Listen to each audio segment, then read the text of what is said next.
Ahojte ľudia, dneska to bude videjko s trošku vážnejšou témou a to bude to, že prečo som ja vlastne prestal aktívne točiť na YouTube.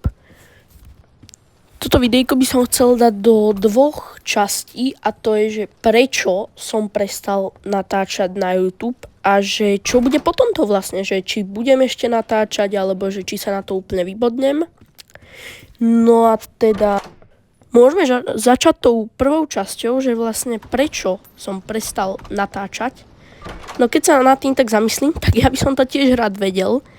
Ale teda posledné video, ktoré som natočil, ak nepočítame to Dead Rail, čo som vydal pred nejakým mesiacom alebo 3 týždňami, som natočil Hill Climb pred 9 mesiacmi. A keď sa nad tým tak zamyslím, je to vážne, extrémne dlhá doba. Tých 9 mesiacov. Alebo možno to je už aj viac, lebo ja si pamätám, že som to točil, keď boli veľkonočné prázdniny, myslím. A vlastne ten hlavný dôvod, prečo som prestal aktívne natáčať na tento kanál, bol ten, že vlastne ja som z toho nemal žiadne úspechy. Ja som čakal, keď som začal natáčať tie prvé videá, že to ľudia budú akože pozerať a že viete, že aspoň pár zhliadnutí. Nehovorím, že tie zhliadnutia to nemalo, ale nemôžem ani povedať, že by to malo tých zhliadnutí nejako extra veľa. A teda samozrejme, že hneď zo začiatku som to nevzdal, vy si môžete pozrieť históriu kanála, žiadne videá som nezmazával, že proste úplne všetko som sa snažil urobiť. Čo najviac, ja som sa proste snažil na tom YouTube. A teda máme tu potom ďalšiu časť, že tiež prečo som prestal natáčať. To je preto, že vlastne mňa nikto pri točení tých videí nepodporoval. A jediný, kto ma podporoval z môjho okolia bol môj brat, takže toho pozdravujem pekne do videjka.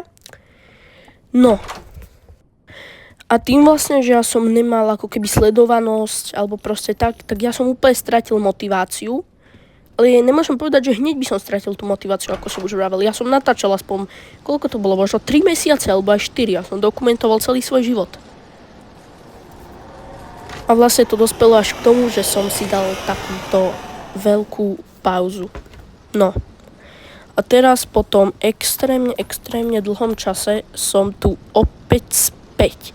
A týmto sa môžeme presunúť do druhej časti tohto videjka. A to je, že čo bude teraz. Ako budú vychádzať videjka teraz, aké to bude teraz so situáciou. No a teda ja by som hneď začal tými videjkami. A nie ľudia, určite nejdem končiť s YouTubeom, tí škodoradosní, čo ste si to už mysleli, tak choďte tam sú dvere.